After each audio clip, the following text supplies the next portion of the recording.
Every time I come in the kitchen, you in the kitchen, in the goddamn refrigerator. I sure am hungry. Welcome, guys, to the morning dinner. What do you want to start now? Me? Oh, we already started. Oh, we're starting. I like that.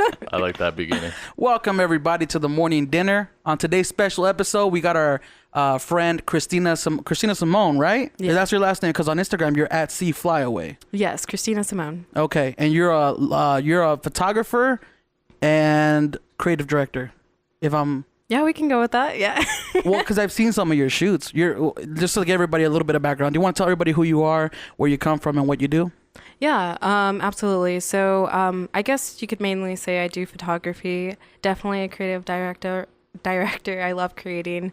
But yeah, that's mainly what I'm doing right now. Are you working on any projects right now? Yeah, I am working on a couple projects. My main one for this year, going into next year, is a project called The Skin of Art. So that's my main focus right now. Okay. Yeah. Hey, before we get carried away, let me introduce myself. My name is Keem. Thank you guys for tuning in. My name is Chuck. There we what go. up, everybody? Bro, there you go. I think we've done a good 20-second episode. And I haven't introduced And we've myself. introduced Chuck twice. Hey, no. Chuck needs to get some love, man, on this podcast, you know? Hey, Chuck. So real quick, Thank let's focus back to you. How long have you been doing photography, Christina? I have actually, mainly I got into photography, I would say February of last year. So it's just been probably about a year and a half now. Okay. Yeah. And what's the driving force that got you into photography? With photography, really, I wasn't really expecting it. I used to do, my main goal was mainly music. I wanted to do that. So I was mainly focused on music, but I wanted to take a break from that. And one day I just got a camera for Christmas, fortunately, and I just became really addicted to learning about it and getting into it. And I grabbed the camera, and I guess ever since then. What type of music were you making? Well, I mainly was into like ska and jazz music, so that was my main like. All right, so here's the tricky part. We're gonna put you on the spot. No, I'm not. Those days are over. Put me on the spot, and I'll scat for you guys. Skitty bit bit. No. That's hey. No. I can scat, guys. Yeah, but you don't even know. Where are you from? Vegas? I was born in California. Okay. But I came out here after first grade, so I pretty much this is my hometown. Vegas. Yeah. What part of California did you come from? San Bernardino. I still have a hard time pronouncing that, but yeah. Yeah, me too. Hey. I'm always like, because like Really? that's where all my family lives, and I'm like San Bernardino. Yeah, mumble it a little bit. Like, Maybe they won't notice. Bernardino. Like, what is this? I just came back from San Bernardino. Bernardino. Bernardino. There we go. Bernardino. It's so ugly. I didn't tell you. I swallowed a toothpick when I was out there. Yeah. Really? Almost What? died. Almost died. I was texting Chuck the How whole do you time. do that though? Like, Well, so I was visiting a homegirl, and she made some hot dogs. yeah. And she left them on the grill, and the fire kind of, Burnt the there's a battle of toothpick. nature. You know what I mean? So the fire did its thing, and it burned the toothpick, and so parts of the toothpick were stuck inside the weenie, the Oscar Mayer wiener, right? Yeah. And so I'm like, look, I'm looking at it. I put like some mustard on it, some ketchup. And I noticed because it has bacon around it, I was like, it's kind of crispy. So when I bit into it and something was kind of like hard, like crispy, I was like, oh, the bacon's really crispy. Yeah, this is extra fucking crispy bacon. yeah. And so I swallowed it, and dude, next thing you know, I'm like drinking my water, going like swallowing really hard, and I noticed a really big discomfort in my throat. And I was like, whoa. I was like, am I gonna have to go to the hospital? Whoa. Thankfully you survived, so. Yeah. Well, yeah, I went to the bathroom. I kind of forced myself to push it out. Oh. Otherwise, I think I would have had to go to the hospital. Yeah. Yeah, he survived. I wonder. You survived that. I wonder if they can do like throat surgery if you get it stuck in your throat. Oh, how does that work? 100%. That's interesting. You think so? Yeah. No, They okay. have to be able. They'll probably just like poke something. It's in probably and just let a it go to your stick that stomach. they put into you, like a little tongue, like a little. Well, like hopefully you're asleep when they do that, because Yeah. like. Yeah, there's no. probably YouTube videos. Because I mean, yeah, like worst case it goes into your. you know stomach, the claw, right? your The claw, bro. When you you playing arcade Yeah. and you're trying to get that thing, Or like the toilet paper one you use for toilets. Have you ever seen that? toilet paper. It like when you press the button, it comes out like that. You never seen? Oh, those? yeah. So you can grab shit out of the sink. Yeah, they have that No. for That's what regular they do with things. your fucking mouth.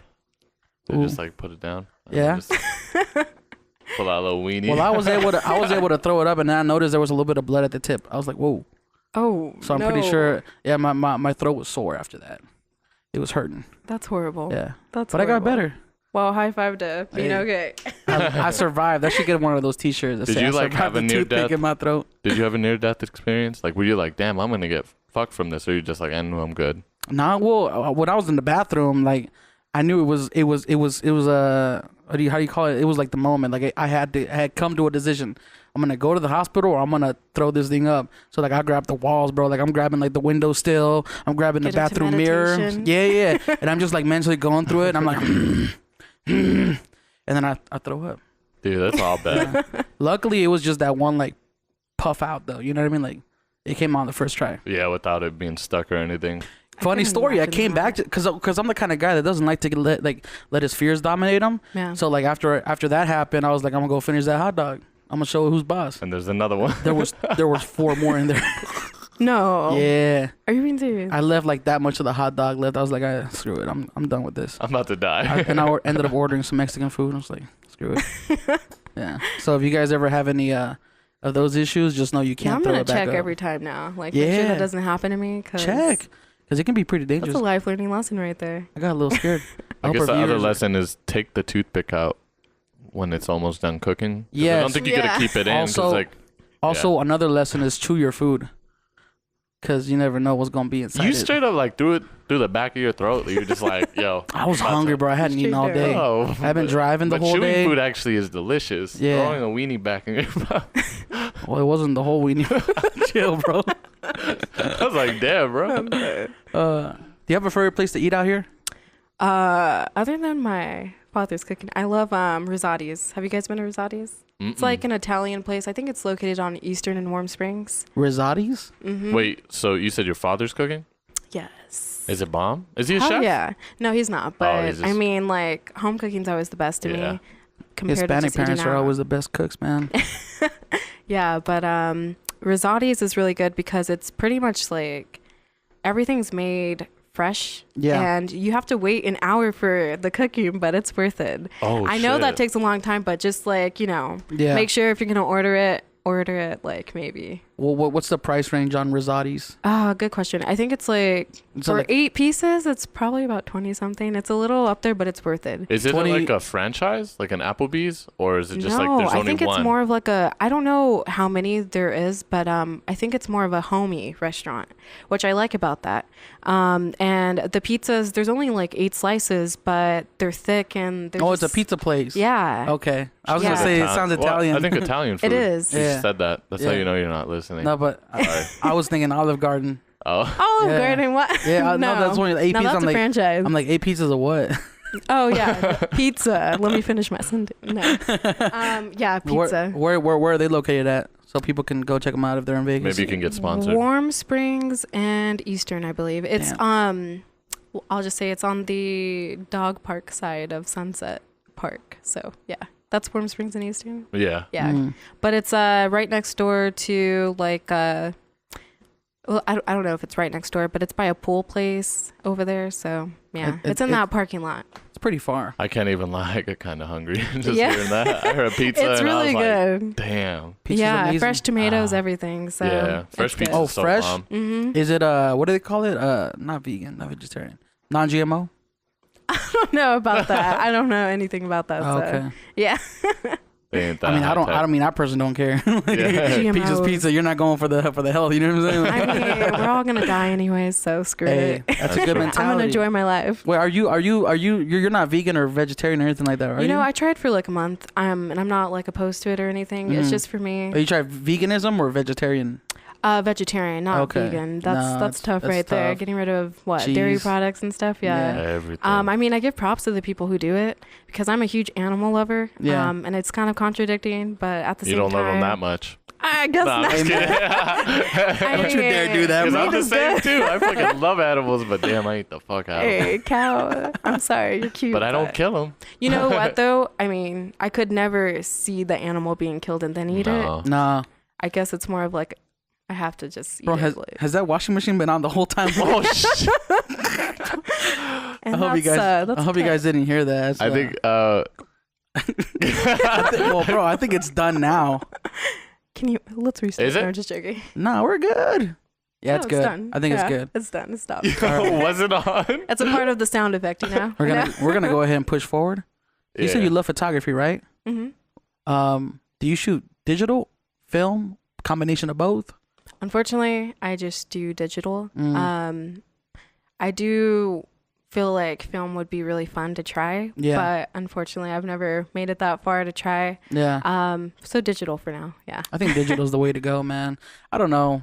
I feel like I don't think it's a way to go. I guess it's just whatever is a way makes to you go. happy. Preference. Yeah. It's a preference. Piece of shit. Well, I don't know, man. Well, It's getting real up in here. Look, man, this is just my opinion, but I feel like film is cool. It's super. There's a vintage film feel to it. Yeah. Get that grain, you know what I mean? But it's kind of like because when I used to audio engineer, where people were always like, "Oh, you can't record digital, you gotta record tape." I'm just like, so I kind of have that bias in me where I'm like, but tape's that's not. like a completely different Tape's thing. not that. No, it's not the same. It's You not. wanna know what I feel though? It is the same thing. I think like when people like it's cool with advice, but in the end of the day, like with photography, it's an art. Yeah. So it's like more of a choice. It's about like what you like and what you want to do, and how say if someone's like a landscape photographer or something like that, but you like shooting fashion or portraits, their advice is going to be different from what you need to do. So it's kind of like more of a preference and what kind of style. Maybe someone likes the vintage style, but someone likes more of like a modern feel. So it's kind of just what route you want to take, I think. That's true. Yeah. But what about the people who say you have to shoot film? They're wrong. You know, They're wrong. if you want to be like This a is quote a free unquote, world. right? Yeah. That's what I say, man. Because there's people who said like, "Oh, you're a photographer, but you've never shot film." It doesn't make sense. Have you ever shot film? Never. Have you ever shot film? Hell no. No? No, I I want to. have shot film once, but it was like it wasn't film. It was like a. Are you talking about the disposable cameras? Because that don't count. No, I'm not talking about those. I'm talking about my grandpa had a old school Olympus. I think yeah, it was. it was like Fiji and Olympus, but like the OG cameras back in the day. Oh, I thought he was gonna give it to me for free, but he sold it to me. He said, I don't have a cute story. My grandpa sold it to me. I think I paid like $40 for it. It was cool. That's cool though. But I don't know if it was. It had the roll on it, but I mean, is that film? Is that what film is? Like, what do you mean the roll? Like you bought the ISO film? Yeah. Okay, so film. that's film, right? Okay, I'm so ignorant, bro. Yeah. Go with him. Hey, it's all good.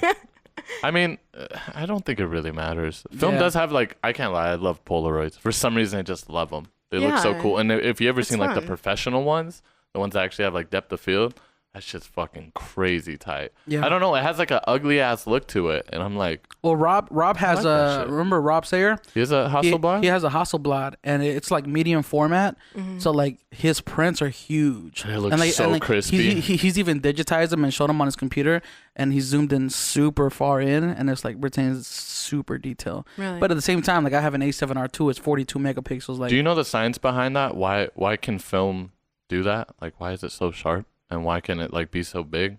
It's just the size of it, medium format. It retains a lot of information.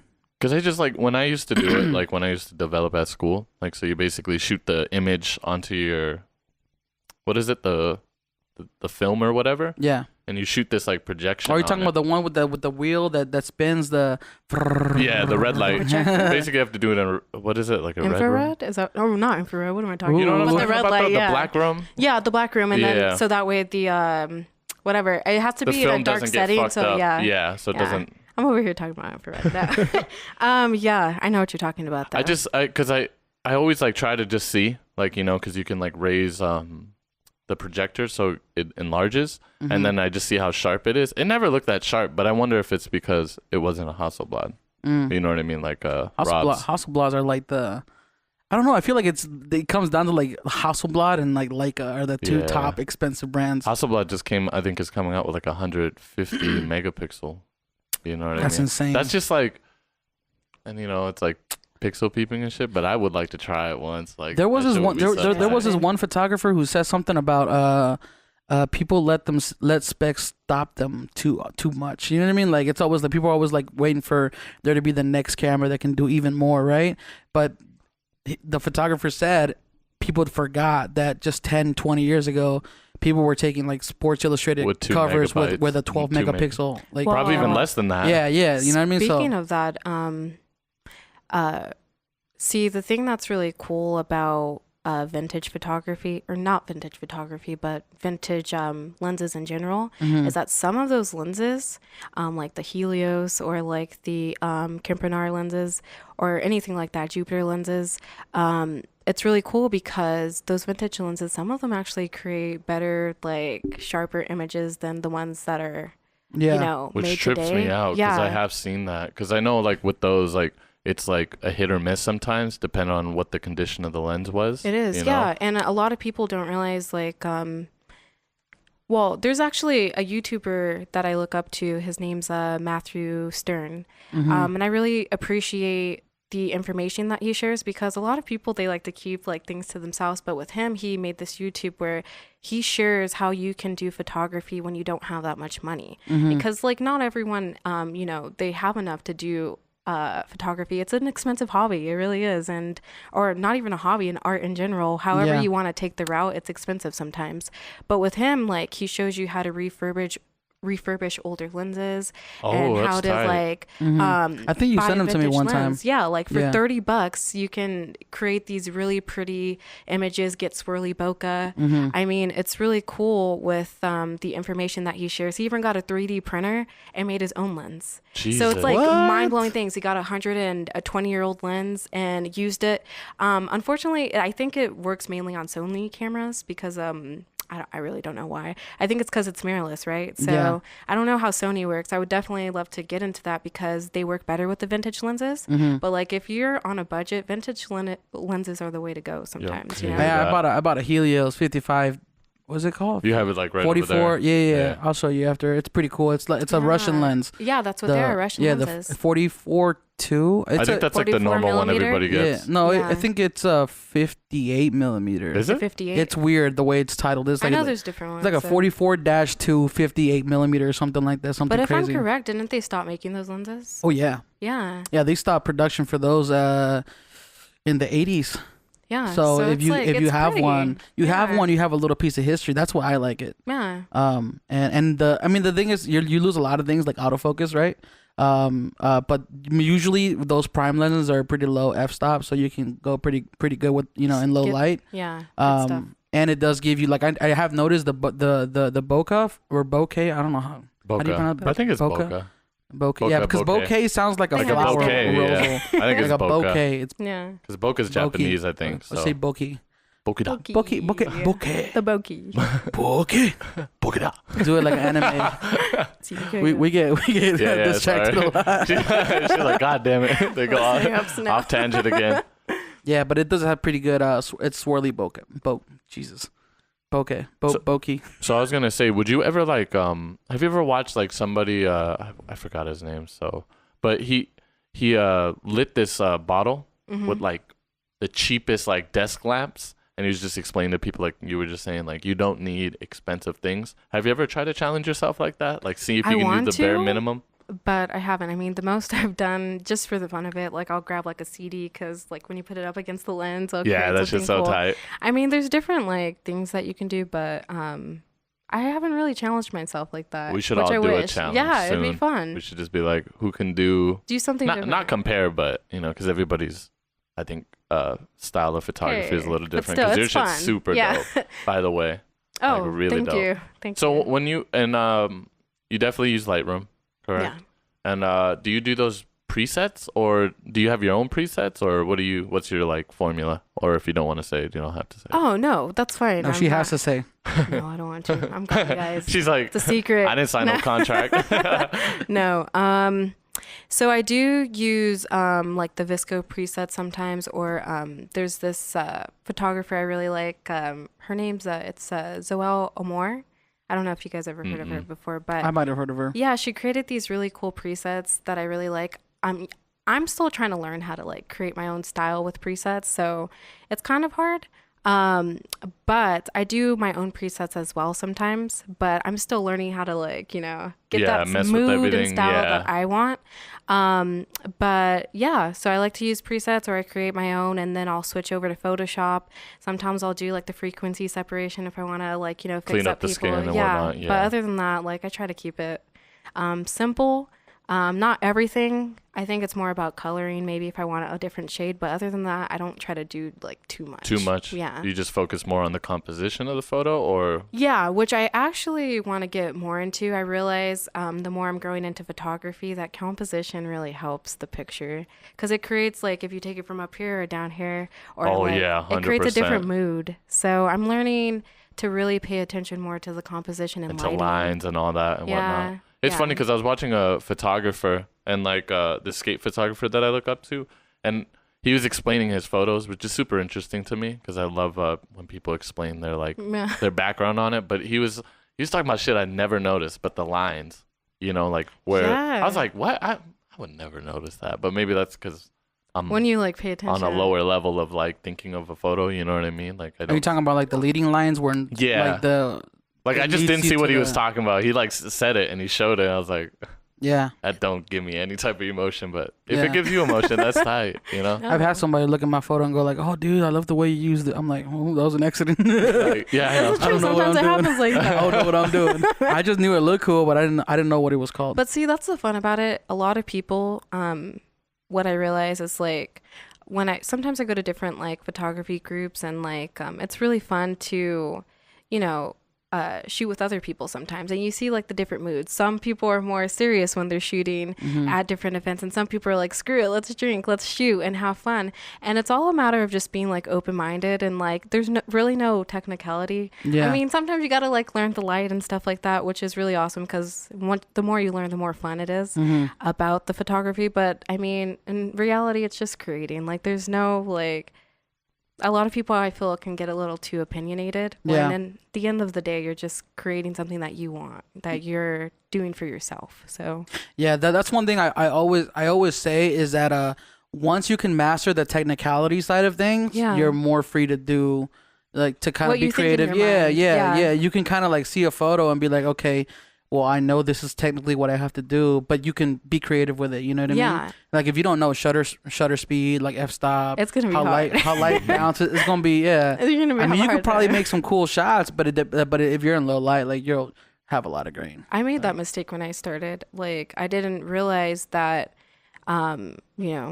when you shoot in low light without some type of lighting or something, you're gonna get some grain. Yeah. And then you're shooting over here, you're like, I got this, and you're like, oh shit. I think we all went through it, not knowing about white balance, not knowing about ISO. Yeah. Everyone we just knew, starts. and then the shutter speed and all that depend on what you're shooting. Yeah. I still do it to this day. I was doing some product shots right now here, and I'm literally just bouncing the flash off the roof because it's so low. And he heard me. I'm like, why is it so dark? It happens. Like sometimes you just no matter how much you may already know, sometimes you might just have those brain farts too. Yeah. So wait, so why is your Instagram @cflyaway? Yeah. That no, I'm just joking. Oh, is that a secret? Oops. No. When I was like 11, once again, I used to like writing and stuff. Everyone wanted to be a rock star when they were younger. No, but I came up with a cheesy name, C Flyaway. It stuck with me with all the kids around the block, and they'd be like, "Hey, C Flyaway," because that was the name I wanted. Well, it was Christina Flyaway, but I guess it just stuck ever since. Okay. I decided to make that change, but for my Instagram, it's kind of when people try to tag you, it's kind of like hard for them to like, where's Christina? Like, what happened to her? So I just kept the name. But I was originally for music, so yeah. For your music, for the purpose of your music, right? To sing? Yeah, but I decided that that was kind of like, when you grow up, Christina Flyaway wasn't really a name for me, and I decided to just go with my real name. Which is... How'd that name get inspired though? Oh, well, with Christina Flyaway, when I was younger, I always used to like move around a lot, and I really enjoyed riding and being on the road. So I always felt like my soul was always in different places and flying away. And what really got me through moving around a lot was music and writing. So it was Christina Flyaway because I always felt like I was venturing off to different places. So yeah. Every time I think of flyaway, I think of hair. Hair? Well, 'cause I think that's what they're called, right? A flyaway? Hair? Like flyaway hairs? Like whenever you like when I'm doing portraits, I've heard people say it on their like videos, like, oh, you got to get rid of those flyaways, like those hairs. They're like random strands of hair. I was wondering. I was like, I get what you call mean. them stragglers. You gotta move those stragglers out the way.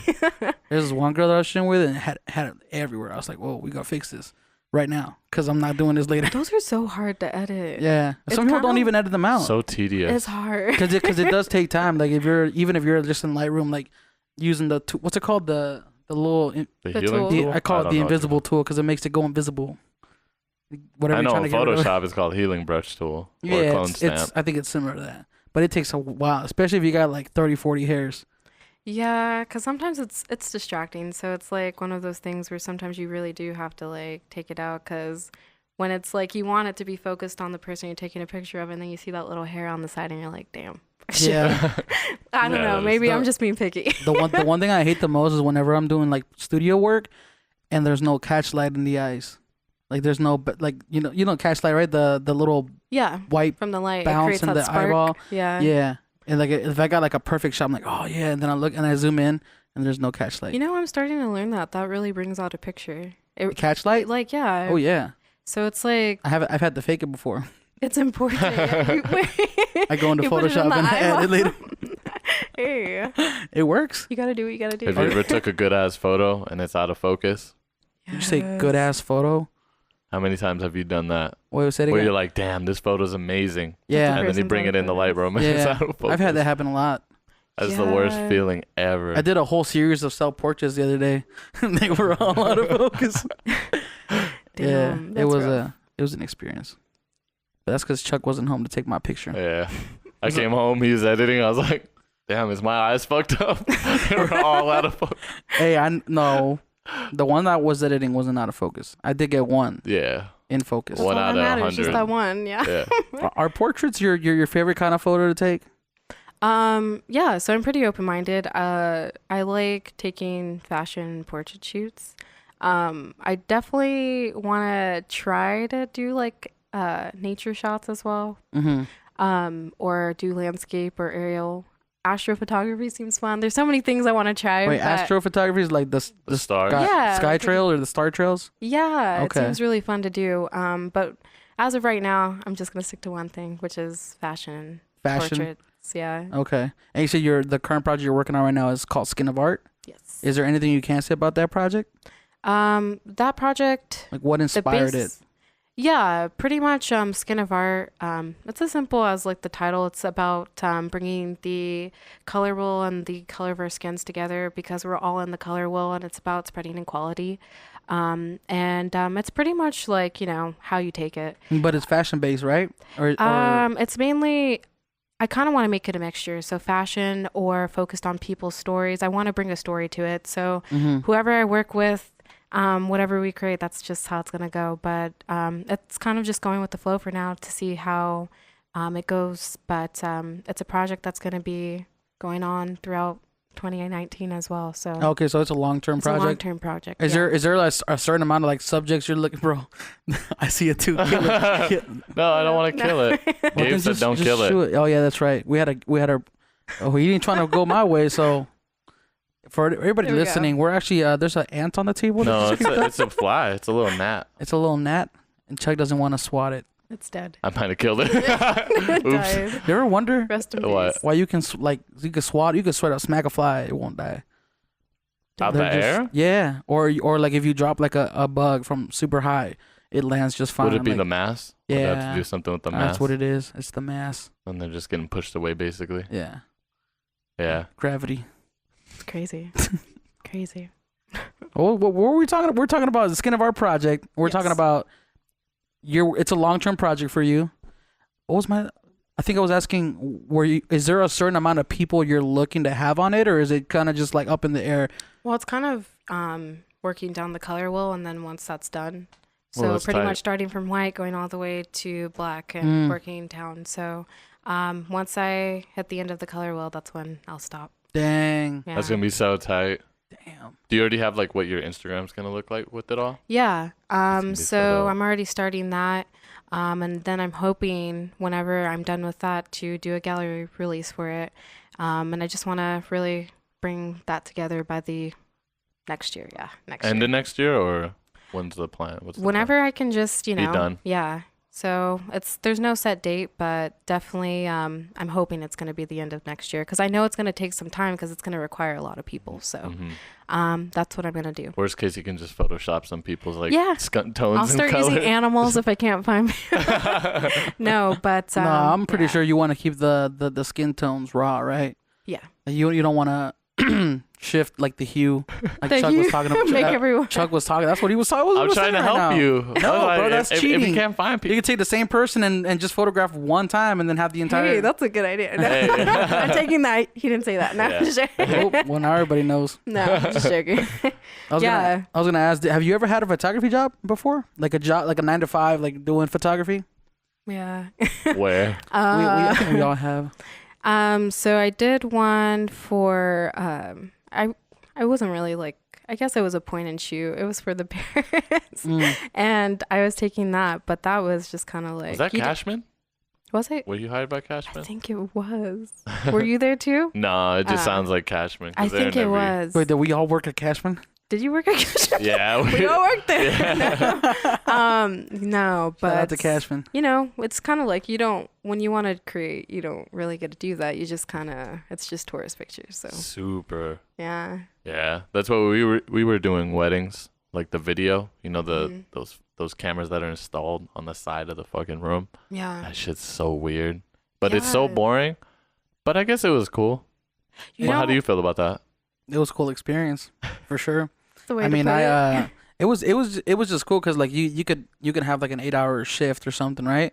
But then you would only shoot like 2 weddings in the middle of the day, so you had like the first 3 hours and the last 3 hours. Yeah, I'd go home. Do whatever. Yeah. That's kind of cool though. Well, for video, I don't know if it was the same for the photographers. No, photographers, I'd be there all day. Yeah. Yeah. That's a little more rough. You're out in the heat carrying a heavy camera. Oh, they had you out? Not for that job. I did do a wedding one, and that one was like you're running around. Was it just at any a random chapel out here, or?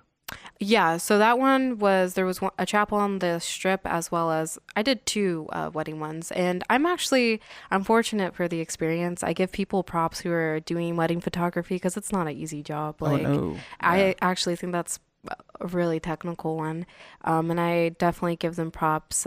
But you're doing a lot of running around. You want to make sure you capture the moment for the bride, and it's scary too because it's like if anything happens to that SD card, I mean, there's always ways to back it up, but it's still scary because it's like that moment. Funny? It's like weddings are almost like if you did National Geographic. You can't fuck up those angles because like that might be one time in like 6 years that ever happens again. You know what I mean? It's intense. That's literally how weddings are, and it's funny because a lot of like big photographers say like, I don't like weddings because it's so sporadic because anything can happen. Yeah, like if you miss the moment, you miss the moment. Literally a moment that you could redo it, I guess. I can't say you can't redo stage and act. Like, yo, we gotta redo that. We just did a wedding, and the minister forgot. He skipped a lot of the ceremony part, like the actual talking that he's supposed to do. Mm-hmm. So he introduced everybody, and then like he literally said, "Now I pronounce you husband and wife," and everybody's like, "Where's the rings at?" Oh shit! Full skip. He didn't even do the rings. He was out of it. Yeah, but we all just laughed like we were dying. That's good. Yeah, At least no one was serious. Yeah, he picked it up and it was brushed like it off. that minister at Circus. He'd do like things in like 3 minutes. He'd be like, "Oh yeah, you guys love each other." Yeah. You know what I'm talking about? No, I've never shot a circus. He literally would do 3 minutes. Yeah, 3 minutes, bro. 3 minutes. A 3-minute ceremony. And it's $100. I think he gets. So Yeah. he was just. That's a pretty good hourly balling rate. out, bro. Like, yeah. 3 minutes, $100. Next. You just collect. Well, the thing is, like at circus, or even at these chapels, like you would have days where you would do legitimately like 20, 30 in a day. Really? Yeah. Wow. And they were like 50. They were at the very least, or the very like most extreme one was 15 minutes apart, but usually they're like half an hour to 45 minutes apart. I can only imagine because I know like recently was 18. Wait, what was it? 18. Where people get married on those special days. I can imagine because I was reading that was like really busy. Can you imagine having worked 12, 12, 12? No. I think I worked. I worked 12, 12, 12. No, you didn't, bro. Yeah, I did. No, you didn't. I know. You're a liar. So I know you're a liar. No, because we started working there like 2014. I'm I know. what? There's no way. Yeah, I did. I think we did. It might have been it was one of the like special days, and I know what you're talking about, where it's like the same day in the same month or the same year or something like that. Yeah, and a lot of people I know that it gets booked up. Like you have to plan out in advance for those days. Oh, yeah. So yeah, that's intense. Yeah, a lot of those weddings are usually booked in like far in advance. Technically, they're not going to be back for another 1,000 years. You know, if you think about that. What do you mean? Like 11, 11, 11. Oh yeah. There's not going to be 11 until 3011. Yeah. You know. Just food for thought. My brain's hurting now. She's like, do you believe in the calendar? I don't know. I'm just gonna go with the flow Let's of life. Let's get deep, guys. Do you believe there's such a thing as a calendar? No. And are we truly living? What's today? August 31st. Yeah. Let me double check. Like, how can you know? Yeah, it's Friday, How do you August know? 31st. How do you know today is really August 31st? How do we know? Well, Damn. it's kind of like that money. It starts like if you look at the history of it, though. Our calendar goes based off of like I forgot what it was, but it's not. It doesn't start from like when Earth really started. Our calendar is based off of a different country. When they started recording When the history calendar or wasn't- something Yeah. like that. Yeah, so it's not really based off of when. Yeah. You know, Wait, what'd you Earth say, really Keem? existed. When the calendar was invented? Oh, yeah. Yeah. Basically. When Oh invented wait, the yeah, calendar? I'm making this all technical. No. I might be wrong, but I think it's a Christian thing. I think the calendar Yeah, Is it's that what it after was? is a death. Christian. Yeah. Remember, yeah. there's like before Christ and after death. Yeah. So before Christ, I think they don't Yeah. have any recorded history. Mhm. And then after death, I don't fucking know. And you know what? All we know is that we're living, and Yeah. that's good. Yeah. I always live in the moment. Yeah, you literally do. And you forget everything too. So yeah, I do. I have bad memory. I'll forget everything. Really? Yeah. Damn. It might be like a hereditary thing, but Oh, your dad does it? no. But I'm saying maybe somebody before him. Oh, yeah, true. Like, You know? great. What do you mean though? Like sometimes I'll do things and then I'll say things to Chuck and I'll forget that I said them. Like Yeah, like the literally next like day or like 4 hours later. Yeah. you don't. That's interesting. I mean, Why? there's like those brain exercises though, like the Yeah. puzzles and stuff. I hear that those really help. There's also supplements. Supplements, yeah. I know. There's like Joe Rogan talks about the brain booster or whatever it's called. They have those things, Yeah. or like sometimes it's just like a lack of vitamins or something. Like, Yeah. when you like have a certain vitamin, it boosts up. Like I Yeah. don't know, but I haven't tried it, so don't go by my reference. I'm sorry. Oh, that's all good. Yeah. I'll do some research on Amazon or something. Amazon. There you Yeah. go. Oh, 5 so going back to your photography, do you feel like there's ever like a do you feel like working a 9 to 5 job in photography is sometimes the move, like the best thing to do versus actually like freelancing? Like what have you found to be like the more enlightening experience, or what's your experience in that been like? I think everyone's different.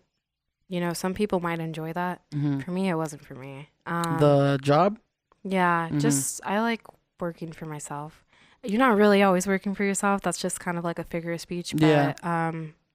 I just like the freedom of being able to create what I want to create. And Mhm. I think like for a person that's being told like what to create on a certain time, on a certain day. Yeah, it takes the and- fun out of it. Mhm. Yeah, and you really like there's no room for what you want to do.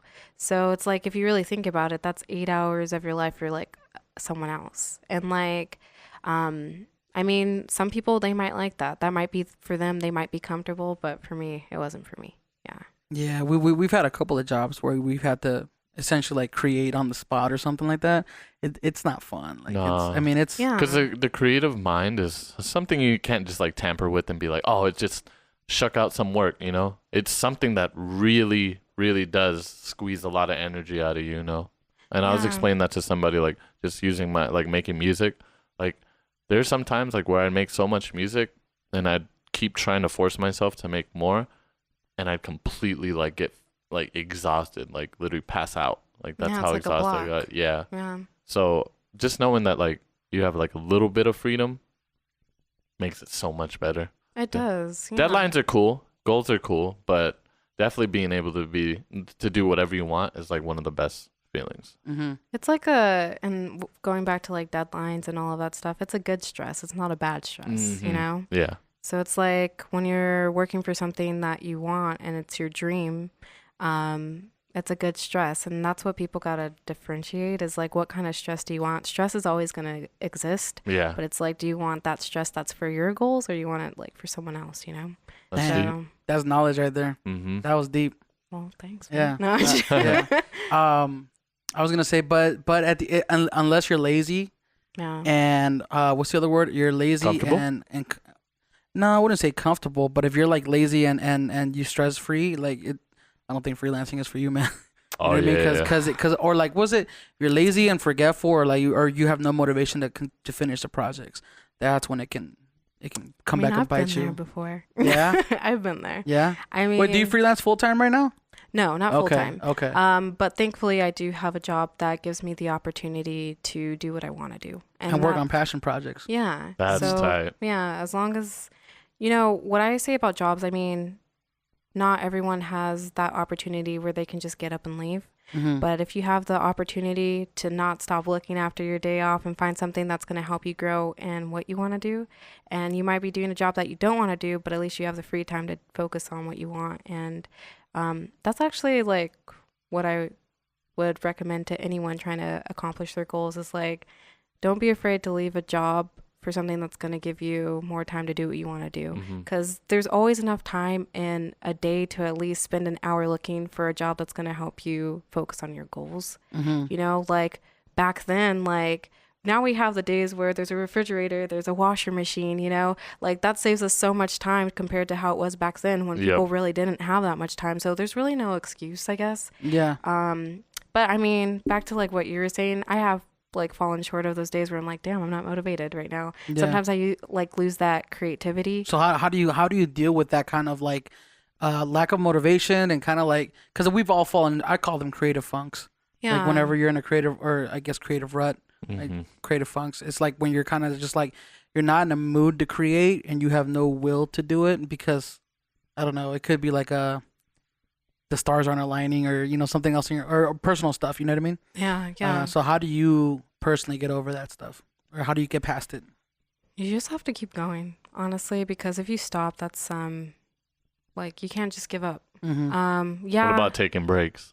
Taking breaks is okay, I think. In the end of the day, it's all about your own mental health. And no one can really tell you how to use your time and, like, how to make sure that your well-being is okay. So if you need to take a break, you need to take a break, And if people don't understand that, then they weren't made to be on your path. Like, that's just as simple as that, Like, and I think I don't want to get too detailed or negative about the photography side, but one thing that I want to stand up for all photographers is that, after a shoot, some of us have to sit behind the screen for a few hours. And like, even though it's done for the person you shot, for us, like we're spending extra hours, like working and making sure that things are the aesthetic and what we want to create. Yeah. And like sometimes that can get to us. Like sometimes we might need a minute, but like in the end of the day, you just keep going and you got it. Like, so you get those text messages on the drive home.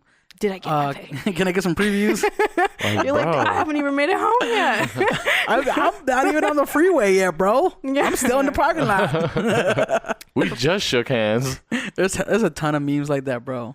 And where it's like the client. That's the thing too, is like I notice there's sometimes a war between like the people that the models, I guess you can say, or the people that you shoot, whatever the person is, the subject, and then the photographers as well, where like there's this debate, like no one understands each other. Yeah. I definitely get both perspectives, and both people work really hard, but in the end of the day, it's just kind of like you just have to keep like an open mind with those things. There's just too much, like I think a lot of people, there's so many opinions on what's right, what's wrong, what's this, what's that. But if you just keep going and you do you and what's creative for you and what you like, that doesn't matter. Like, so I do feel that there's a little bit of a like, I don't know. I personally haven't experienced it. Like I'm usually like, whenever I shoot with somebody, I'm like, give me a couple of days. But worst case scenario, give me like 2 weeks.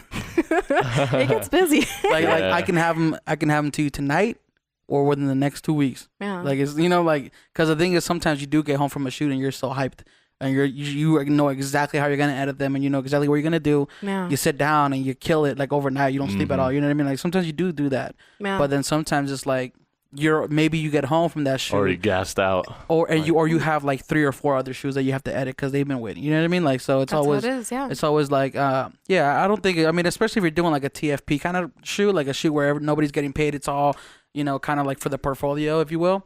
I don't think it's in anybody's like kind of like right to say, well, I need them by this time. You know what I mean? Like you shouldn't set. It's good to have personal deadlines, but I don't think you should demand of anybody.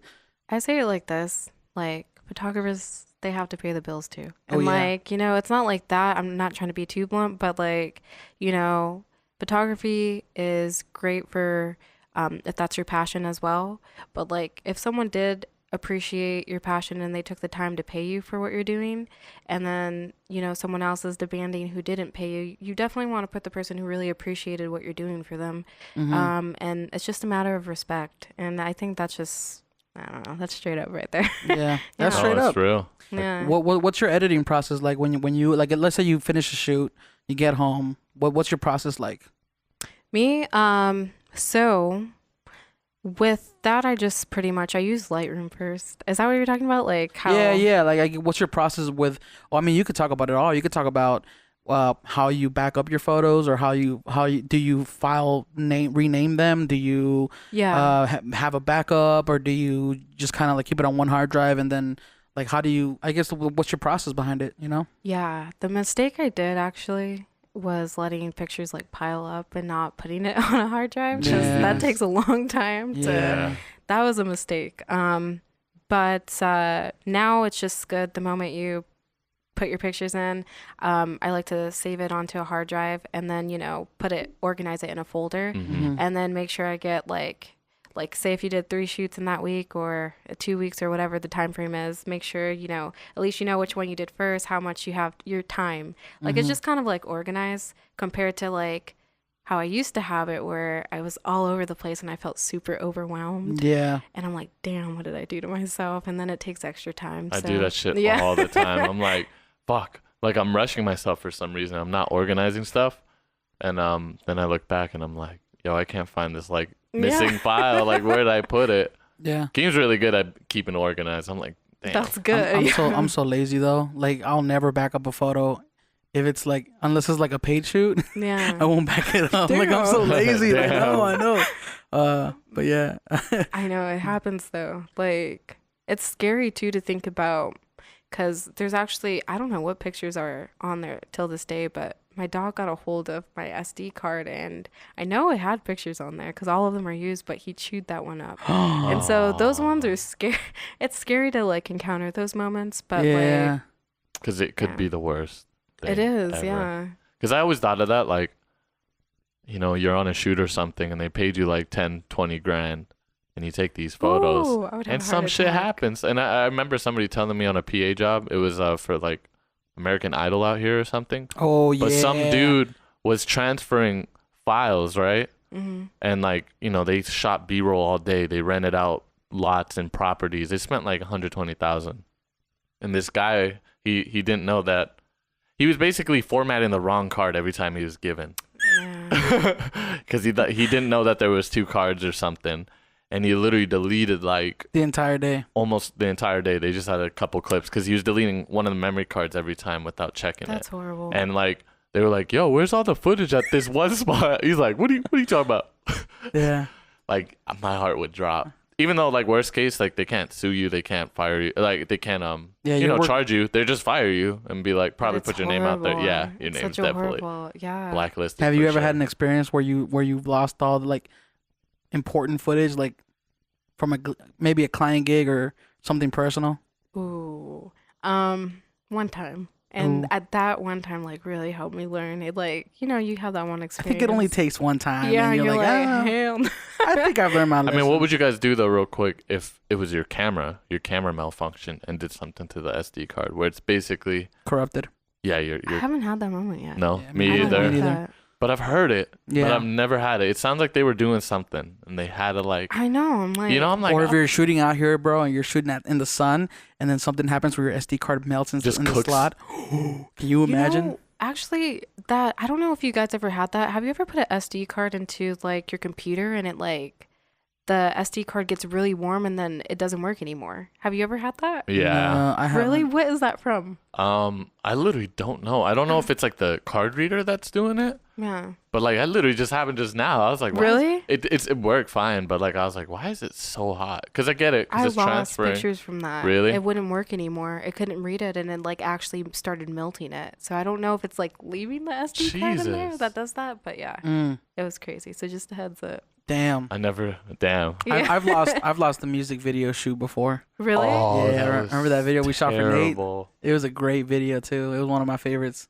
I shot a video for a buddy of mine. It wasn't like a paid thing. It was like we're just trying to make a music video. We worked hard on it. We worked hard as hell on it. But was it like pretty? Like, because we were shooting in 110, 15 degree We weather. got like this Summertime. property by luck, because we helped this guy move his car, and we're like, can we shoot in front of your house? Because it's a really dope. He had like house. a little like mansion look. To me, it was a mansion. I'm living in small houses. baby mansion. But it was like it had a lot of cars in the front. It was a nice property, and I guess I forgot how it happened. We were just driving by, and I think they were putting something. They were putting a car into like onto a trailer. A trailer, and we were driving by looking for a location to shoot this performance shot, and his house was looking dope. We were on the street. We got off the car like, hey, do you guys need any help?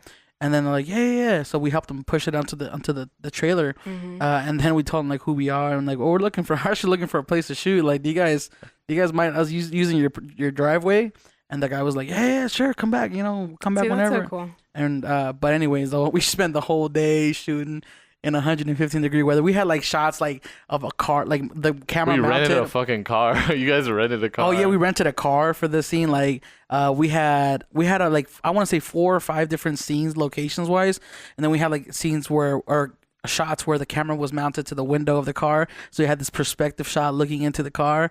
It was really good. Like me and Chuck were killing it, right? And then I take all the footage, and all the footage is only on my hard drive. We didn't back it up. I think we backed up part of it on his computer, but it wasn't. Yeah.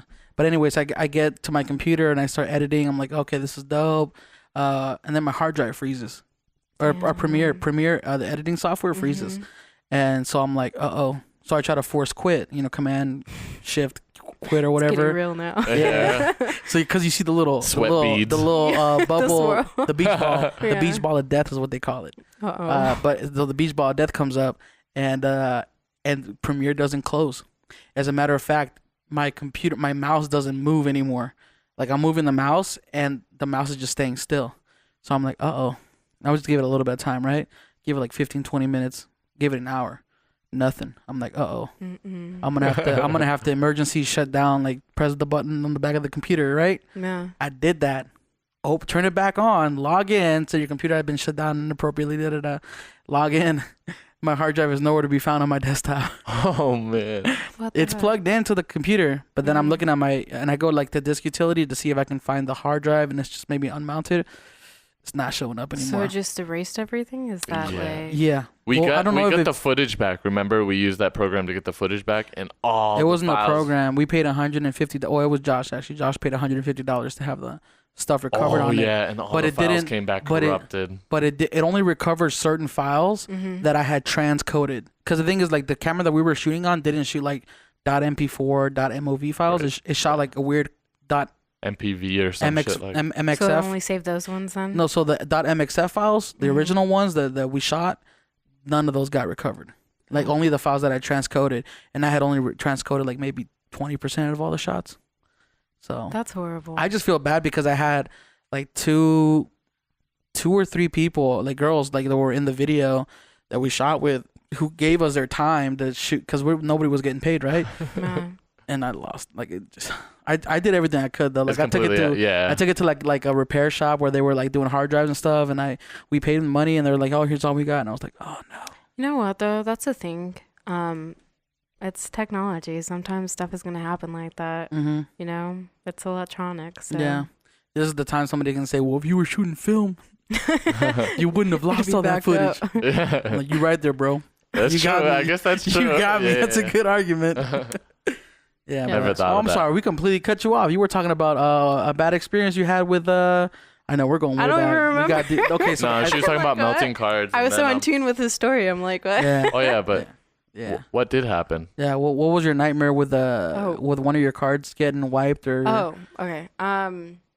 Yeah. Oh, so with that moment, I shot a model, and for some reason when I put it in the computer, I don't know what happened, but there was no pictures on there.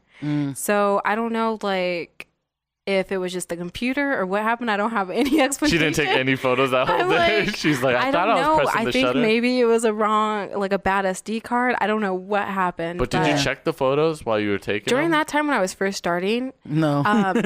No, like, well, yeah, with those ones, no, I don't think. I think. What I if was the just card looking wasn't at- in all the way or I something? really can't remember. Because you know how you can take a photo and it will still display it? But it Yeah. in the won't preview, save but it. if it's not plugged in all the So way. you're taking photos all day, like, damn, that's Well, good. thank God, like, because this is when I was first starting, and like she was nice enough to like say, okay, like let's shoot again. And those ones, like, I made sure everything was okay. Yeah. But that experience right there really, and I'm glad it happened in the beginning stages, Yeah. because like it really taught me I need to like pay attention, because like Because if it happens with a big client, that's just, it yeah. sucks. So it's very important to make sure everything's okay. Do some test shots, check your camera, like, yeah. Yeah. I wish I experienced that in the beginning. I experienced it 2 years ago. I should have known. There was no excuse. It's I mean, do you back up footage now? Nah. I'm a rebel, bro. Yeah, me too. I like to live my life on the edge. I'm like, You you know what do it. happens? If it happens, it happens. What are they going to say? If these photos get deleted, it just wasn't meant to be. Yeah, Wasn't like, meant They to just be. said it wasn't. Yeah. That's the truth. But I there's a software that I use called SD card recovery. Okay. I think that's what it's called. And then like if I lose like raw files, or JPEGs, like it will recover those. It's pretty. But I honestly need to do that because I don't. you I should need to. you should always have a backup. It's probably gonna happen again where I'm gonna be like, damn, I should have learned the first time. But what Yeah. camera What do is it you called? shoot with? I Oh, use a Canon 7D Mark II. Ooh. Don't they have 2 card slots? Yeah, they do. I wanted this for like I think it's the bigger one, The made CF for like cards or movies whatever and stuff that like shit that. is? Yeah, so it holds more. Mhm. Yeah, but I've never used that one yet. I The want CF to. card reader. Yeah, I haven't. Why used don't you? that. Because that's a backup. That's I like should. you I can just because you don't. can do the double, can't you? Can't you do it so yeah, there's yeah, that no, both? you can. Yeah, simultaneously. But I don't That's know. your backup. Christina. See, that's my fault. That's my Christina. Just get 128 gig. You don't even have to use it. You know what I mean? Just yeah, like just No, but in the case. CF cards are way expensive too. they are pretty. Yeah. I mean, how expensive, much but do it's you worth use? it. Like memory. per What I shoot? do, I just pretty much just bring like 2 or 3 SD cards, and then if I Damn, you fill use them up, I all of fill them them? up. No, more than likely, I only use one. Sometimes I might use 2 if it's a long shoot, but I never really use past 2 SD cards. Are they 32 gigs? Yeah. Okay. One of yeah. them's a 64, I believe, though. Okay. So it's still a lot Get of. that CF card. Yeah, I need to get that. And the bad Yeah. energy's already like floating around. No, so it's you're like, wait, jinxing it's me like, now. Yeah, I Watch know, my something bad. happen. This podcast is I gonna knocked get on corrupted. the table. No. Yeah, I shoot with one 128 gigabyte card. Damn. I don't like swapping cards, but then it's also a risk because yeah, bro. if that that's one a lot card of goes out, footage. it's a lot of footage. Yeah, Yeah. I've always been afraid to do too big. I'm just that kind of guy. Is like, is it really gonna happen? Like, is this card really gonna get corrupted? You know what I mean? Like, Tomorrow at a shoot.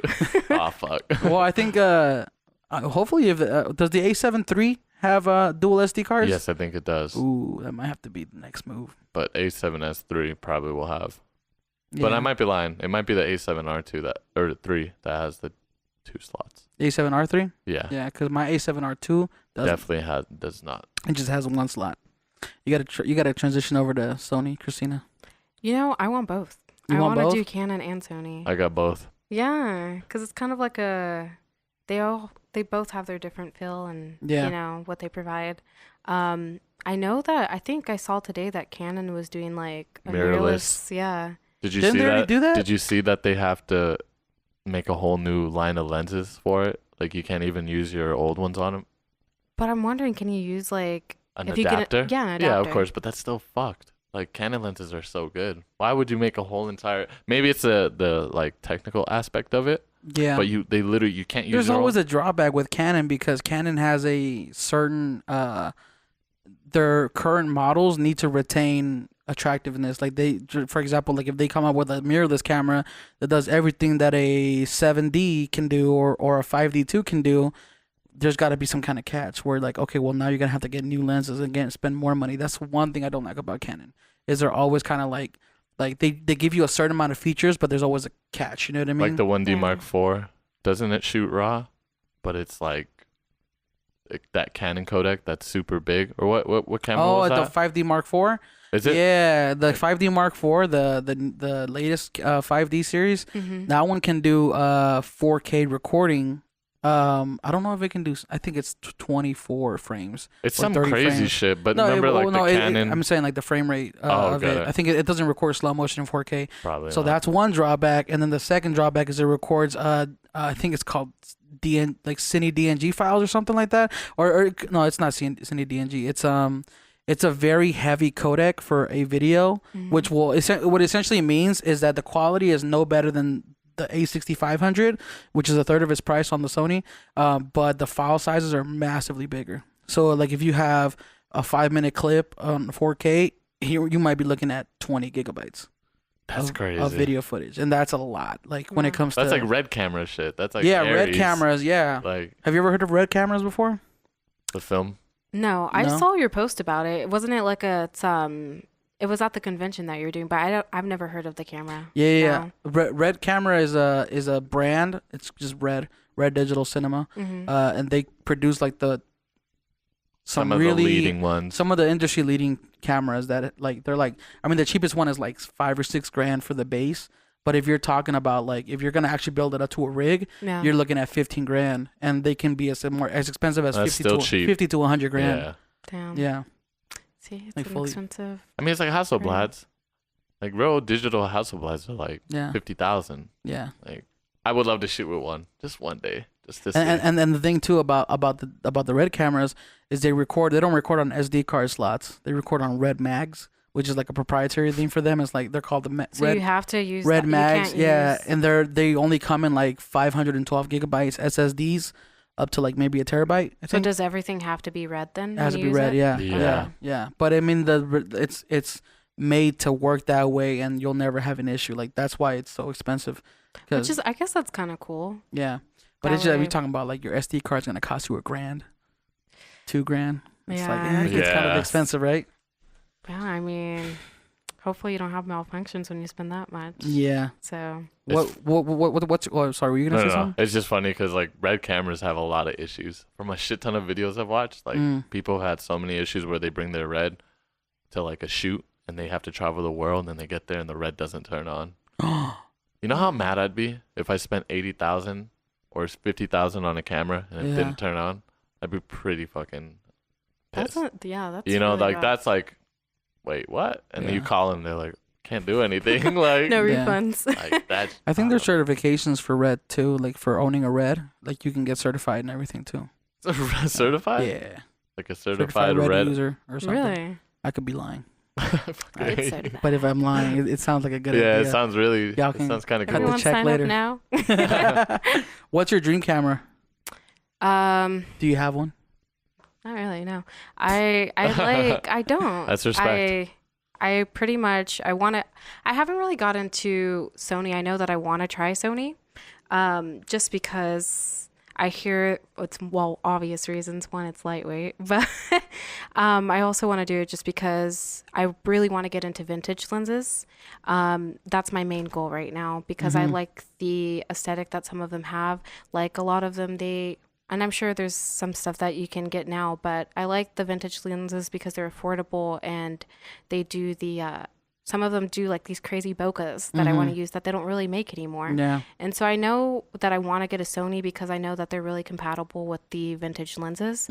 Whereas Canon, it's a little rough with that. Yeah. So I definitely want to get into that field.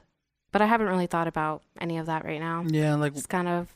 Well, if you want to play with a A7R2, we got two of them. I wouldn't even know how to use that. Yeah. You have an A7R2. It's different from Canon. It's like it's a little different, but I don't know how much of Oh, it's a huge difference. It is. Like the menu system is terrible. Really? Oh yeah. It's terrible. But I know I've used one before where like you have to like press that button first, right? And it focuses. Yeah, they have like custom buttons and everything, so that's cool. But it's just like, oh man, when I first got it, I was kind of like intimidated. It's different. I was like, and then when you whoa. edit too, right? Isn't it kind of like a different kind of feel when you? Oh, for sure, you're gonna get like a different type of tint. Yeah, that's Canon what it has really is. nice colors out the camera. That's what I'm saying. I don't know though. There's picture profiles because these cameras do have picture profiles that you can adjust the settings in, So it copies. it comes pretty close to Canon. Really? Like I wouldn't ever be able to be like, oh, that's Sony.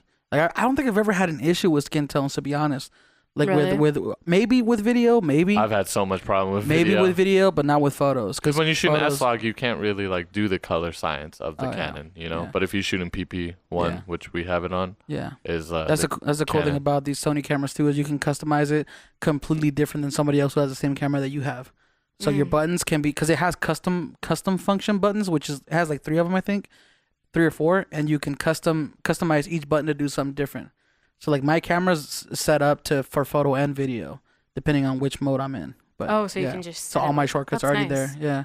And that's So- the thing, like, for me personally, I would prefer, for pictures, Canon, but, like, for videography, I would love to try with Sony. Yeah. So, I mean, that's why it's, like, it's kind of cool to have both. So you have your options. Have you ever shot super slow motion? No. No. We can let you play with that one because we have an FS5. It does I can do up to 900 frames per second. Yeah, it's stupid. But I think it's a potato quality. I think. Yeah, it goes- Really? it's Yeah, so it's like bad. it's not the best. This might be lower than standard definition, but in HD you can do 240 frames. No. That was one of the biggest selling points when we first bought it. And then We're like, we never Because used it. for we're like, slow we never motion? use it. Yeah, we never use it It's because too it's so slow. slow. Like, It's Really? really slow. yeah. Plus, it's an But 8. isn't there a way you can, like, kind of. Yeah, but Speed it's it up. like that's Yeah. the reason More why we editing. bought it. We were like, oh, 240, hell yeah. Nobody moves that It fast. was like it's like this slow. It's like if you guys could see it, just Yeah. look up FS5 Just 240 yeah. slow mode. You would have to film like glass shattering to get those details of like slow glass flying everywhere. But if it's somebody dancing, it looks like they're just moving really slow the whole time. And it just Yeah, It's just too much. it's cool because then you have all that room to play with. Like if you want to Go to time 120 relapse it or and all that. yeah. But I usually find 60 frames is more than enough. But at that point, we have these cameras. 120 is nice too. Yeah, but it has a buffer. And what a buffer is basically like you can only record for 8 seconds on that motion. Does it do it for 120? Or is that Yeah, just for for 240? 120. So for 120 frames and 240 frames, which is super slow motion, you can only record for 8 seconds. So you hit the button to record, and you can record for 8 seconds, and then it stops. But you kind of And- can't even see what you're and in you- focus. You can't because it's doing the buffering thing. Like it doesn't Oh, tell you the that's time. true. Yeah, it's so weird. Yeah. It's so So while it's going, you don't know what's Yeah. happening. Yeah, that's one of the drawbacks. But then also, like once you're done recording, you have like to wait. let's say you're filming an event, right? Like I used to do videos for Sapphire all the time, and there would be events where people would be splashing water, and that's really good for slow motion.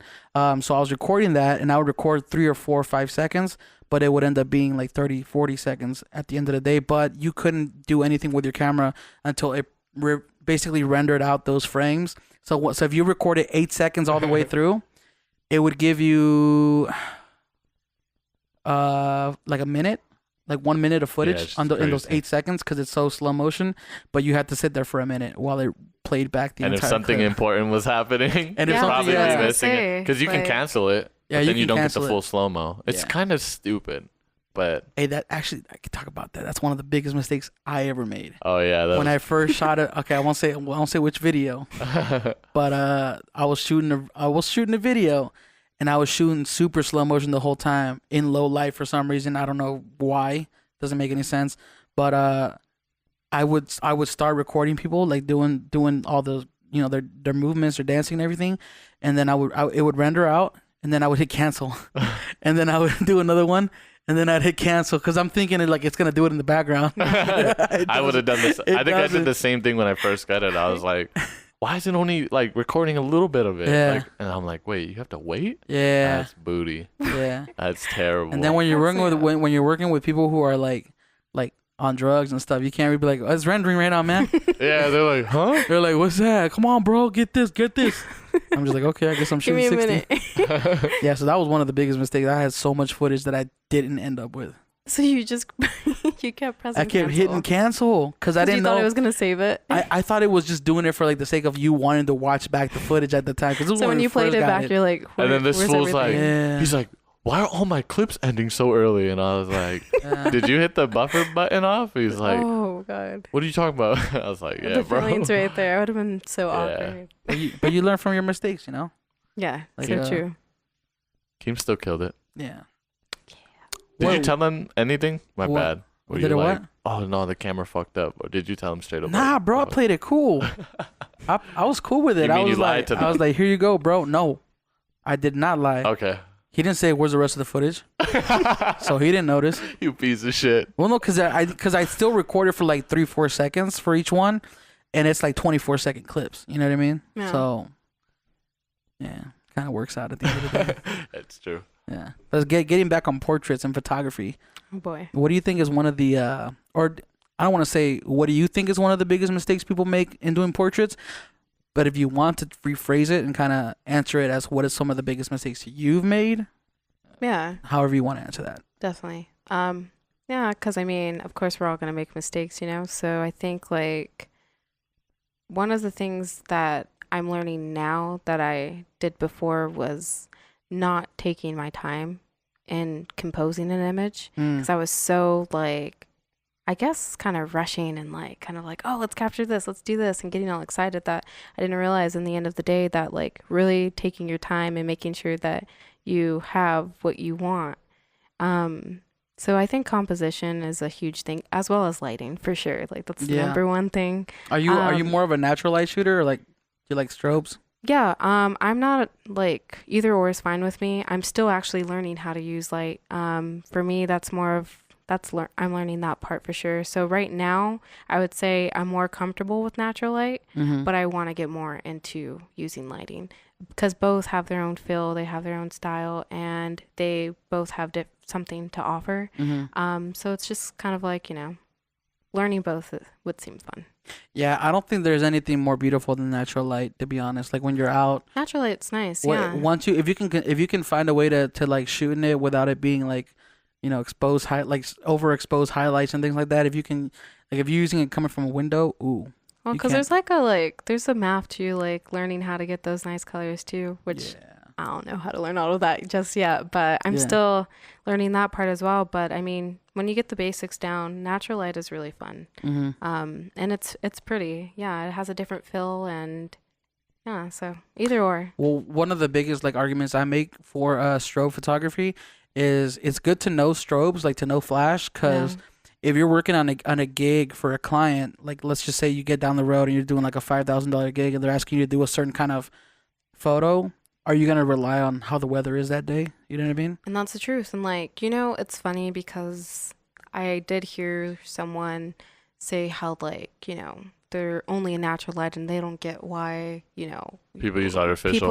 I don't understand. It's not really, this is science. Like this is natural too. Like it's light, and either or, whether you're using the outside or using this is just sounds light. Like an excuse. They don't want to learn something, and they probably trash at doing. Because I can tell you one thing, it's not easy. It's not like you can grab lights and call it a day. It's because if you just technical. If you just like flash a light on someone, which I'm still learning myself, you can get it over there's a, you know, like the thing with natural light is you're getting usually a beam of light from every direction.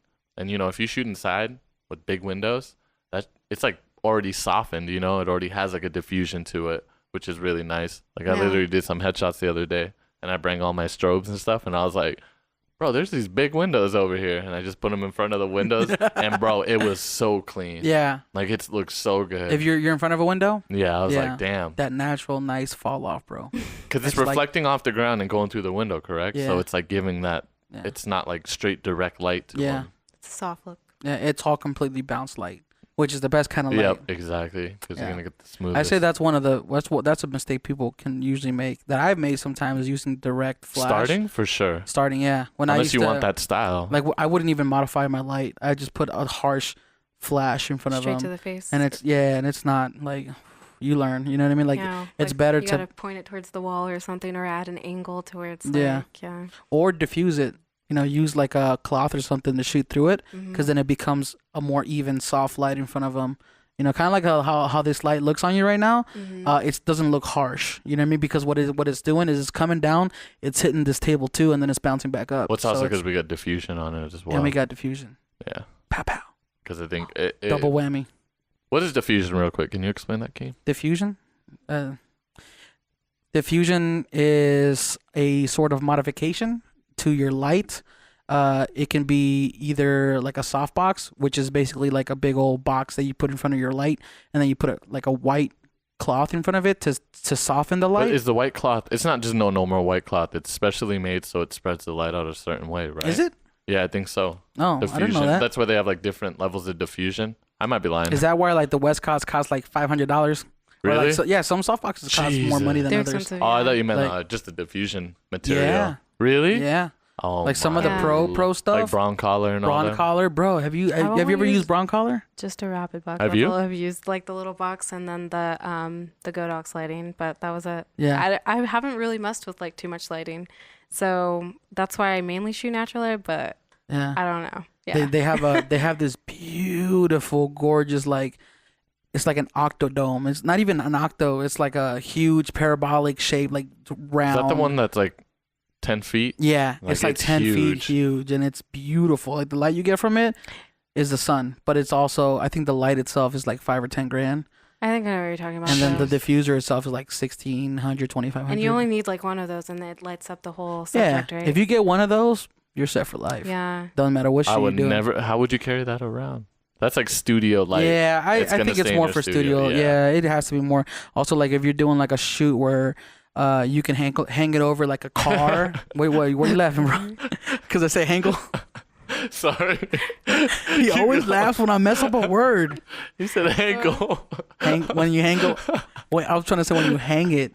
When you hang it over like a person in a car or like something that's big, like in the bottom, it'll evenly. Bro, I hate you so much. Stop laughing right now. Sorry. You gotta stop laughing. I know, dog. All right, go. Yeah.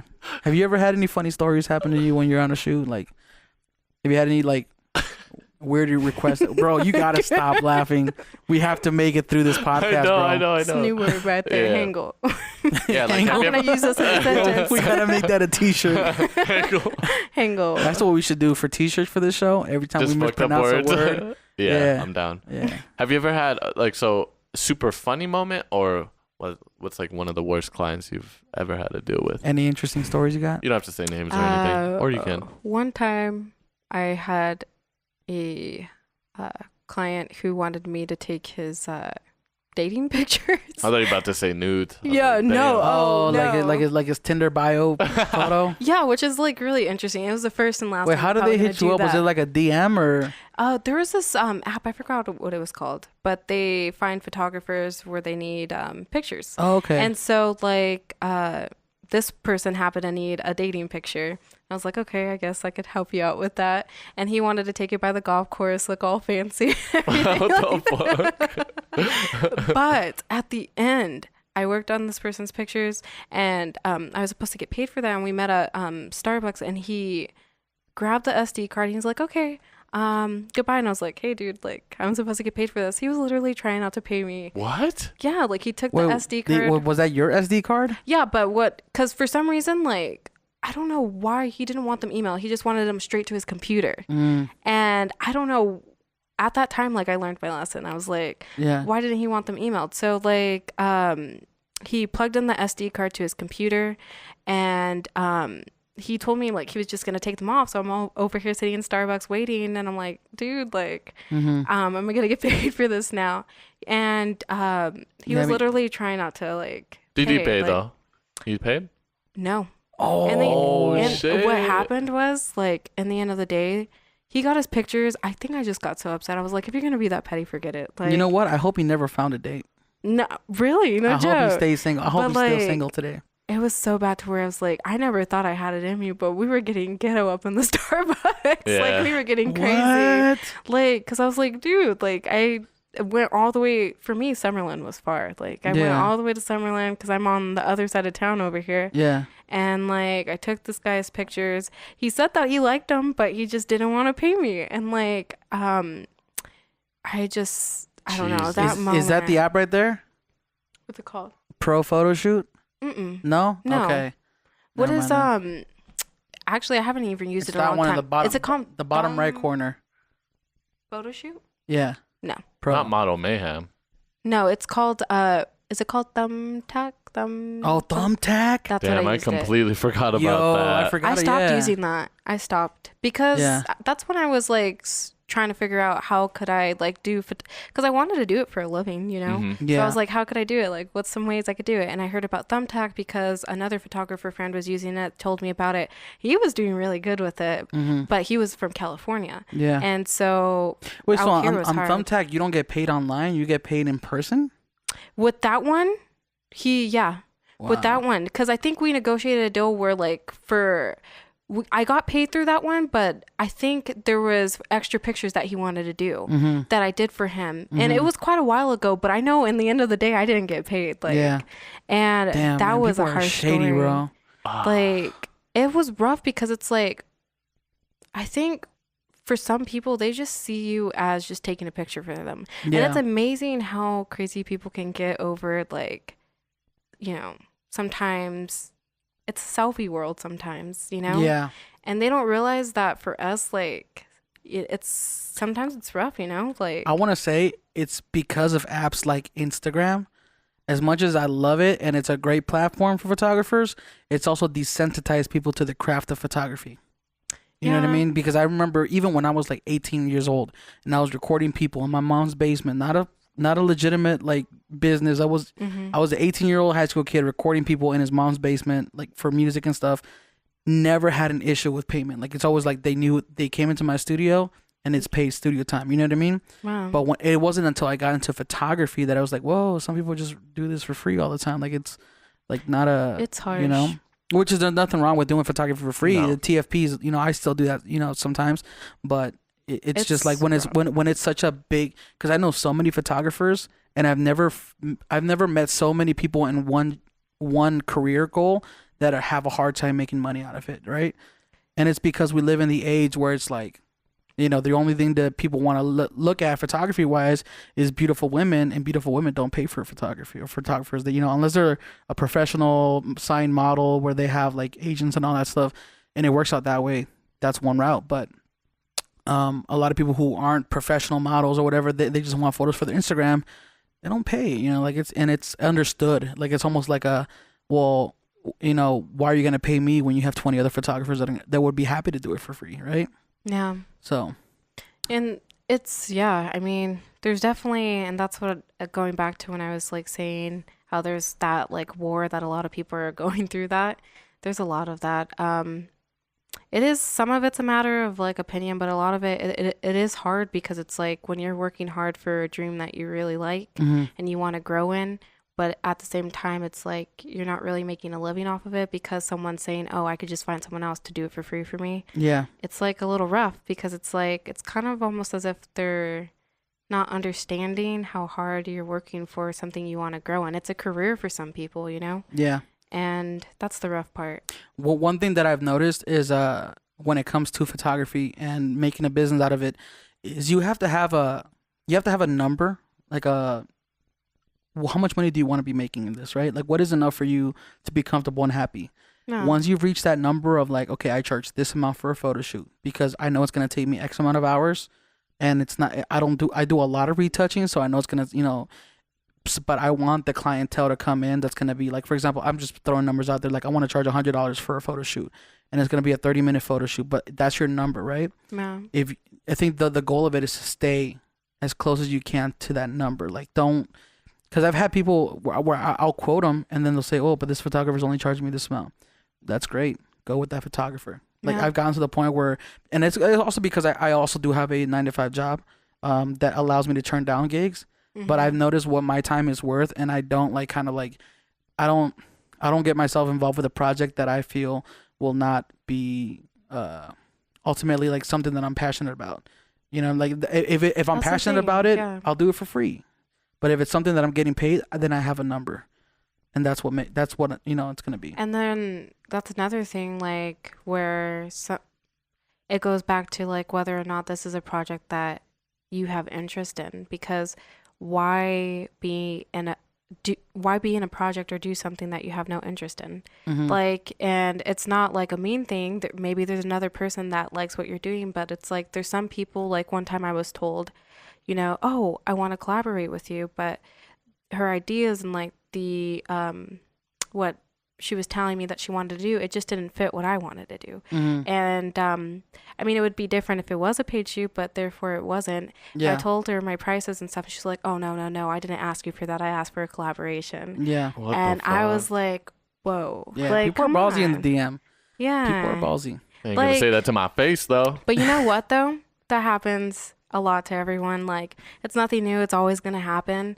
And in the end of the day, I think it's just being open-minded on both parties, and just sticking to what you want to do. Like, and if a project if it's not gonna like fulfill what you want, say no. Say no. Like, don't be afraid to say no. Like, that's the problem. No joke. I still get DMs by these Instagram models that come into town like for a weekend or something, and their first message to me is, let's collaborate. Bro, are you still laughing over there? What are you doing? What are you laughing so much about? Sorry. Bro, I looked at you and you licked your lips, bro. It just looked terrible. I was like, whoa. I licked my lips? Like hella, bro. And I'm sorry. Way to derail the entire conversation. I know, dog. I don't know why you're so funny right now. I had a whole just point. Let me laugh, moment. bro. I was going somewhere with this. You know that, right? Like, I can't even remember what I was talking about. Let me laugh, dog. Back to the vitamins. Let me laugh. You're right. We have a gate on these microphones for a reason. Just that's why I'm chocolate over here. rain. Yeah, that's why I'm chocolate raining over here, bro. So you don't hear my little like giggle. What was I saying? Something about models coming to town. Oh yeah. Collaborate. Yeah. So like now it's getting to the bro. These guys still laughing. You need to. Sorry. I can't. Oh my god. Okay. One more time. So what I was saying was that there's these models that are coming to town. Dude, you got 1 hour later. Bro, I'm wiping my eyes. I'm not even laughing. You're crying, bro. bro. Yeah, dog. It's funny. Sorry. And like their first message will be, let's collaborate or shoot with me. No, I think that's what it was. Shoot with me. Exclamation mark, and then like some star emoji. Why now you're laughing? I'm never gonna get to where I'm trying to go here. I'm never gonna make my point. This is ridiculous. Sorry, dog. All right, bro. Can you go get a napkin, Chuck? Yeah, I know. Your face look like a dog slobbered on it, bro. Jesus. Jesus. All right, go. All right. Go ahead. The point that I was.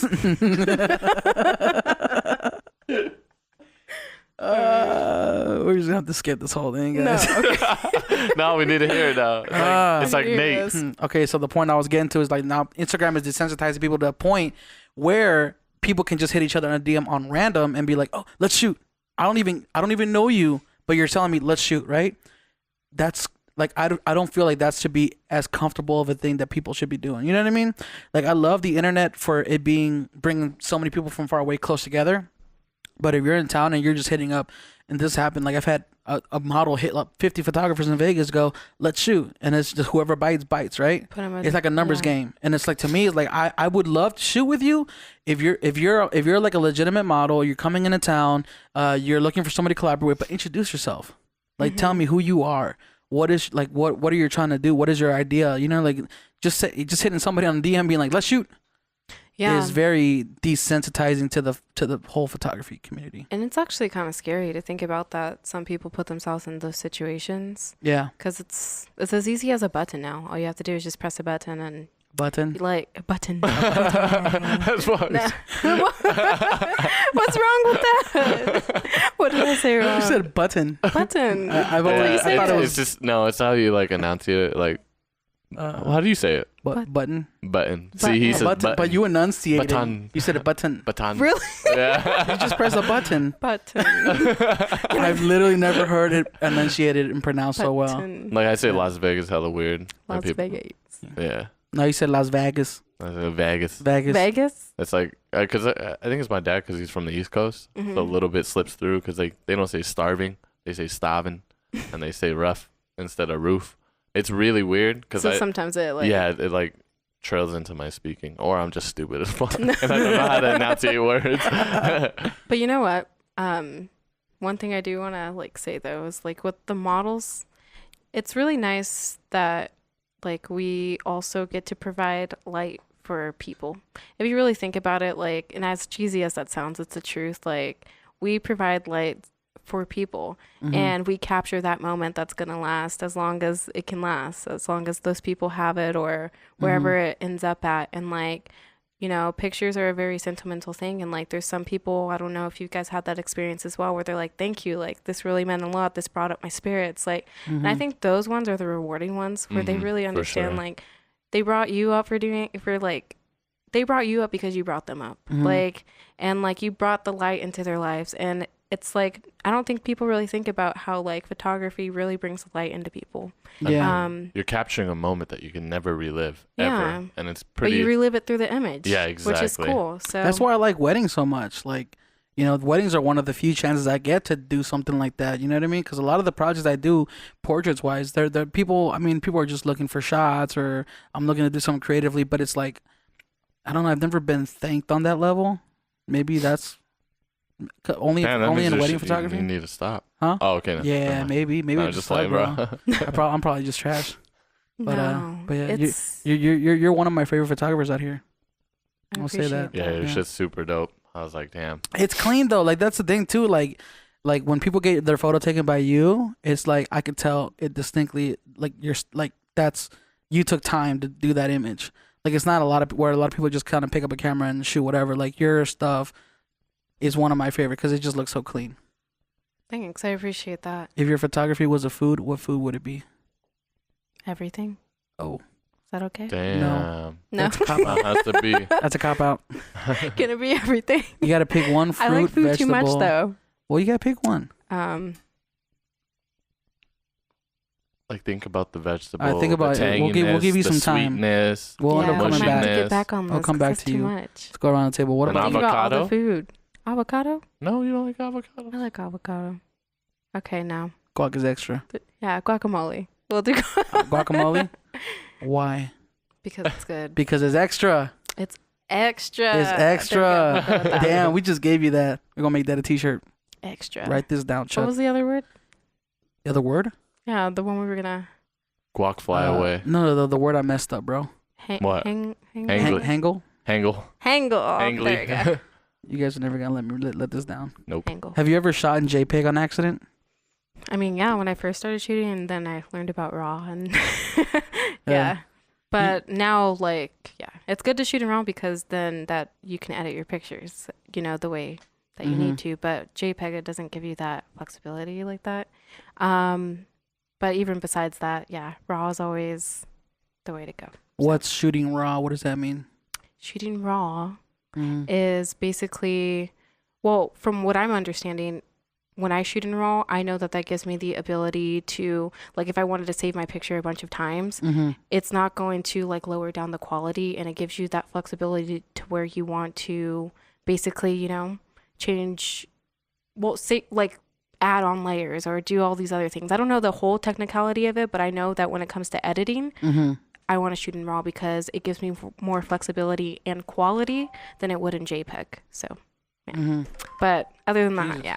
Oh, sorry about that. Yeah. Text messages. Somebody forgot to silence the phone. It's okay. No, RAW is RAW's dope because you can retain so much information color wise and what's it called? Highlights and shadows. What's that called? Dynamic range. Yeah, you can bring a lot of it back. Yeah, you can shoot a little bit overexposed and bring back the highlights later. Yeah, and you bring everything down. Yeah, but if you shoot JPEG, you it's can't like, do that. It took me a long time to figure that out. I was like, what is RAW? And you lose the quality in your pictures. Yeah, because that detail will never come back if it's JPEG. Yeah, and with RAW, every time you save a picture as well, like, I'm sure you're going to lose a little bit of quality each time you save it, but it's not going to be compared to, like, when you do JPEG. The more you do that, the more rough the image is going to be. So that makes sense. It is. Well, before we wrap up this podcast, 'cause I think we're about how long are we at? Hour and 30 minutes. Ooh. 30 minutes? It's already been an hour and a half. damn. Yeah, time went by like that. I guess. Well, no, before we end it off, I think we should, do you have any words of wisdom to anybody out there wanting to start photography, maybe feeling a little bit self-conscious because they look at somebody like you and go, damn, like her work is fire. How can I get there? You know, like obviously, like I'm still learning myself, like, and I think that's the only thing you can really do, like, is just be you. Everyone was a beginner. Everyone had to start. Everyone had to learn. Some learn faster than others. Have an open mind and realize that we're all learning. Photography is constantly growing, and as well as electronics and everything. So just be yourself. Don't really worry about, like, take in advice, but take in advice that's going to help you in the vision that you want, because everyone has a different path. And, you know, there's a lot of people who are going to bring you down in photography, and there's a lot of people who are going to bring you up. And all that matters in the end of the day is you're doing what you love. And all I can say is, like, we're all beginners and we're all learning in this process. So just do you. Nice. That's some sound advice. I'm still learning for sure. We're still learning how to podcast. You're going to learn till the day you die. Literally. Till the day you die. Yeah. Literally. If you're not learning something new every day, well, you just wasted a day. Yeah. Unless you spend it with your family, then that's pretty good, right? Hope. Yeah. Well, thank you so much for being on, Christina. So we really much. appreciate you coming on. And where can people find you online? Instagram, hopefully YouTube soon, and Facebook. Hey, we're waiting for that upgrade. YouTube. We'll have all the details. Where are you trying to start like YouTube videos? Yeah. So just to keep up on my projects. So once I start doing that, I want to release videos to keep posted. That's cool. Build your own little community too. Yeah. I'll be watching. Yeah. Thank you for having us. Thank you for being on. Thank you guys for having me a part of this. And for everybody tuning in, we'll see you guys on the next morning dinner. Later. Every time I come in the kitchen, you in the kitchen. In the goddamn refrigerator. I sure am hungry.